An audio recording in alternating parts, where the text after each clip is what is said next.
Hello and welcome back, everyone, to Legacy of the Duelist on Rocket Rabbit Commentaries. And in this episode, we'll be taking on our next Dark Signer, Greigar, as Crow. Yeah. Okay. Crow is the second most popular character from 5Ds because his archetype is Blackwings, and Blackwings have gotten continuous support since their release with, a new boss monster, completely new retrains, revisits in a feature series, and, yeah, Blackwings to this day are one of the most well-supported archetypes out there. This is a double-edged sword, though, because the first wave of Blackwings is still the best. It still has the best pieces of Blackwings in it. And yeah, this is annotation skirt at mentioning Crow. Why are you running Fane? You're not supposed to be running Fane.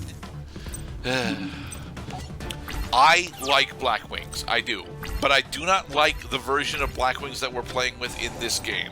Because in this game, we're specifically supposed to be using the baby Blackwings to synchro into the bigger Blackwings, and unfortunately, Crow really needs the medium-sized Blackwings in order for that to work, and he doesn't have all that many copies of them. What a way to use Icarus attack. You took out one of his most important field spells.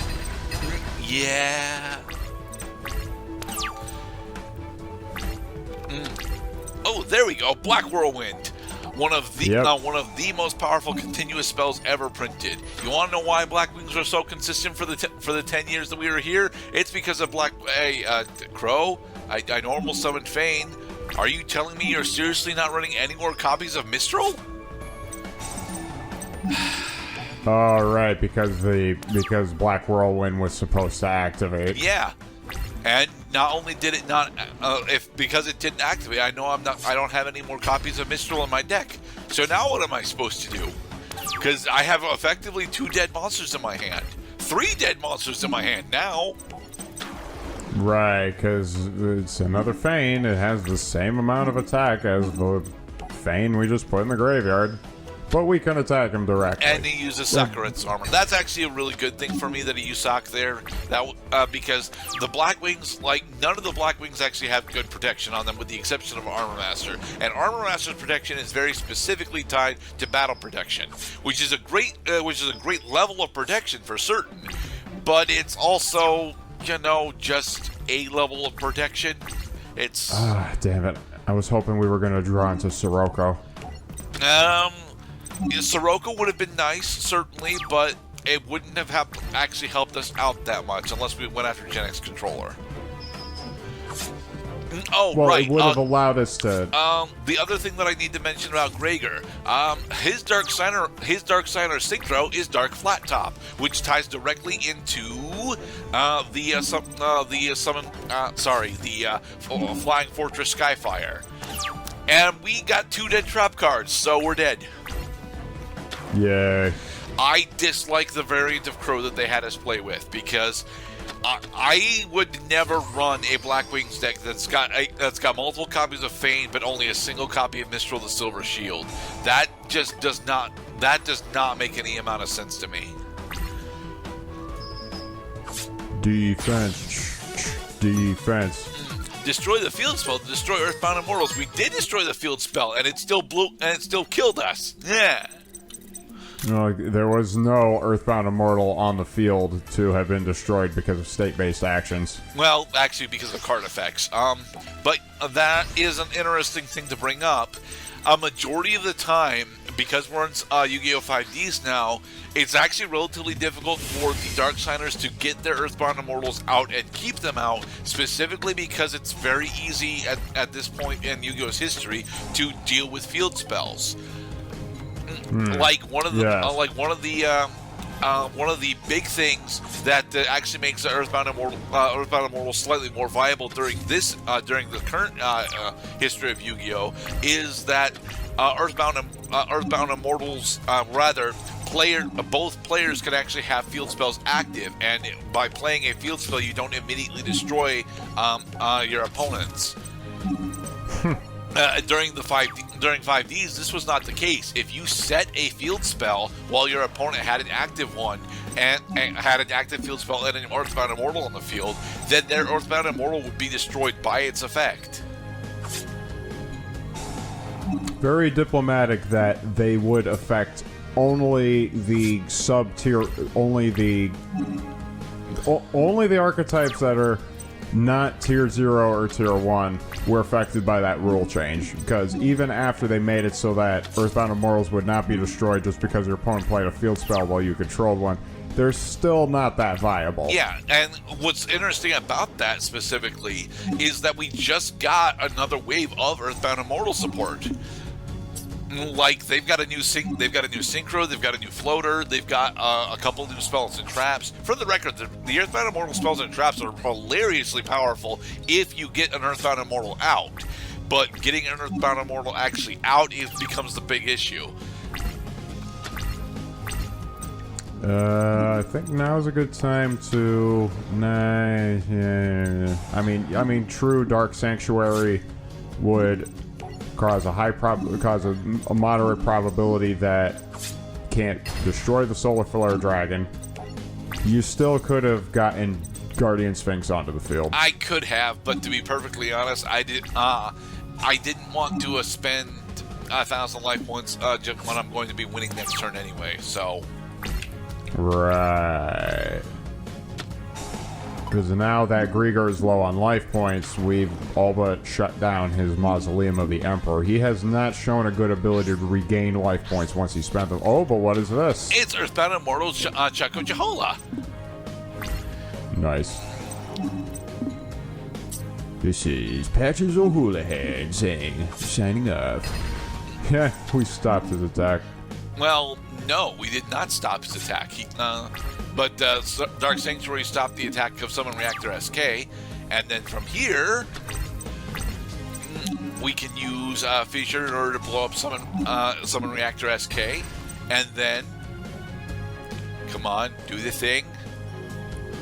We're reading. I'm making sure that it can be affected by spells and traps. Alright, because some of the Earthbound Immortals are not affected by spells and traps. Actually, no. It's more or less because I want to do this exactly. I want to use enemy controller or blow up Greigar's face with his own whale. Nice.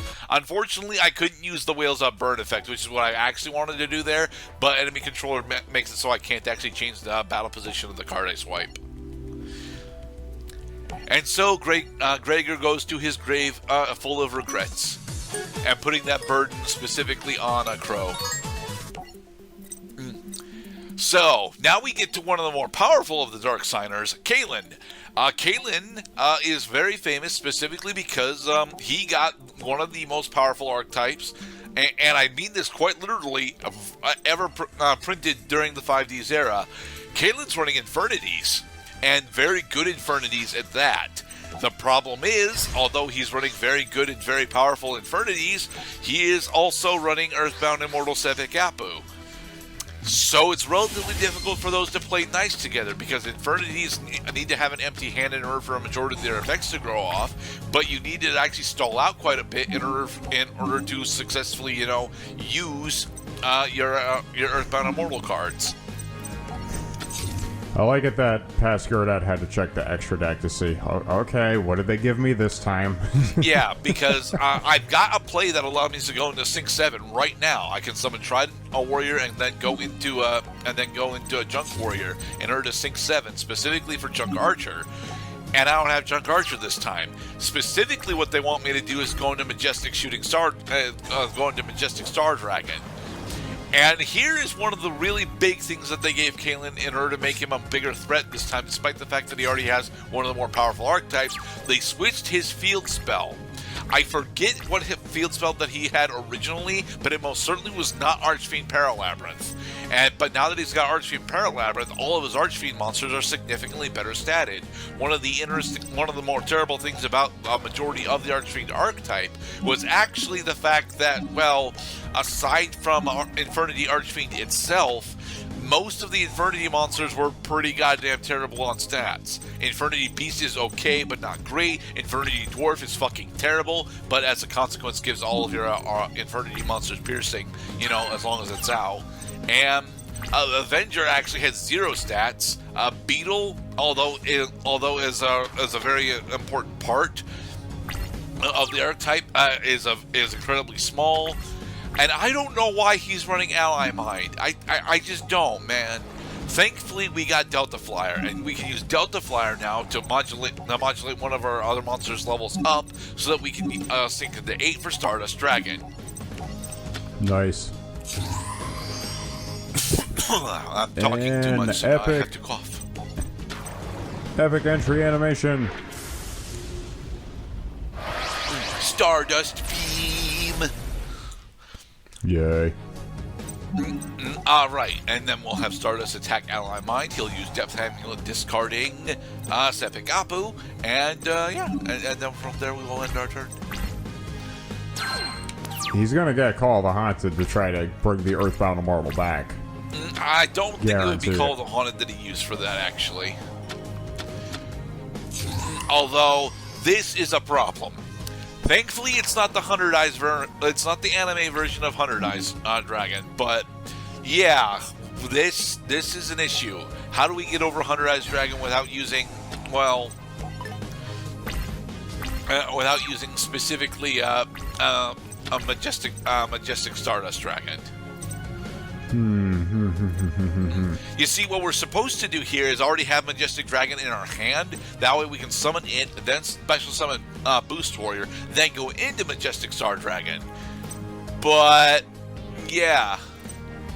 As the annotations mentions here, well, wait, yeah, we can do that. We can actually do that. What we can do is we can use 1-for-1, discard our Junk Synchron, and then we screw it up.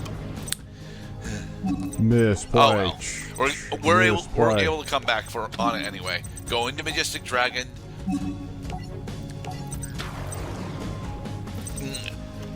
So what I screwed up here is I used a normal summon that I shouldn't have had to use.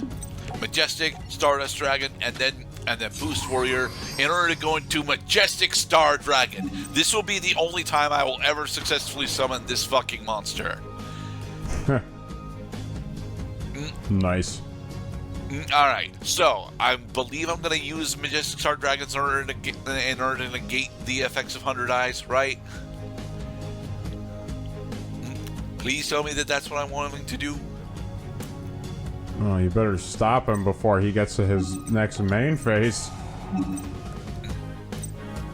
Negate monster. Okay, good. 100 Eyes Dragon is negated. Hey, he's still got Depth Amulet out, though. Yeah, that sucks. Yes, that does suck. I just lost the game. Well, it looks like we're gonna have to pull out Slow Burn again. Fuck the Majestic Synchro monsters. Now, Epic entry animation. yes, awesome entry animation, but the thing that absolutely irks me about the Majestic Synchro monsters is that although they are relatively powerful with their effects, it doesn't actually fucking matter how powerful they are with their effects, because every single Synchro monster is designed inherently with the idea that you have the ability to use them multiple times. But the two Majestic monsters that we've got, specifically Majestic Stardust Dragon and Majestic Red Dragon, don't do that. And I don't understand why. Now, thankfully, Stardust Xiaolong is going to keep us alive for a little while, but this is over. We are so far behind now that we just cannot deal with 100 Eyes Dragon. If only we had the ability to summon from the graveyard, even if we did, it wouldn't amount to a crap. Yeah, what I was supposed to do is when he actually activated Depth Amulet, I was supposed to activate Majestic Star Dragon's effect in order to wipe the field. And I didn't do that, and now we're boned. So you did two misplays in the same turn. I did do two misplays in the turn, but the first misplay that I did wasn't actually that relevant. I don't know, let's just leave our monsters open in attack mode to end this game earlier.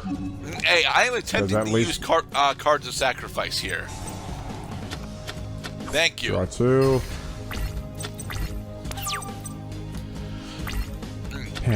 Well, at least we get something by losing the game instead of just quitting the game. Okay. So from here, we're probably going to just set Ghost Gardener, because I mean, if I set Ghost Gardener and it survives, which is unlikely because he still can't run over Stardust Xiaolong, but if I set Ghost Gardener and it survives, then very specifically I can use that in order to go into Stardust Dragon. If I then draw into another Majestic Dragon, I can make Majestic Star Dragon again using the Stardust Xiaolong in my graveyard. But he now goes into Infernity Avenger, meaning he can actually kill my Stardust Xiaolong, so I no longer have a monster. So I no longer have a monster I can use. Level modulation. Level modulation. Level modulation is actually one of the things that Yusei does really well in comparison to both Jack and Crow. But because he does level modulation explicitly instead of just having the correct levels on hand, it gets to be a little bit of he gets to have much more complicated math problems to solve than his teammates do. Oh, hey, Boost Warrior, nice to see you again. Any chance you've got another Boost Warrior that I can, attempt to synchro into Armory Arm for, please? I am desperately fishing for a way out of this problem, and I do not have one. Zhu Zhuang Yu-Gi-Oh! Yes. So, he sacrifices not anime a 100-Eyes Dragon in order to bring out Sepik Abu, and then he attacks us directly with it because all the Earthbound Immortals can do that. Be safe, everybody. I did that, damn it!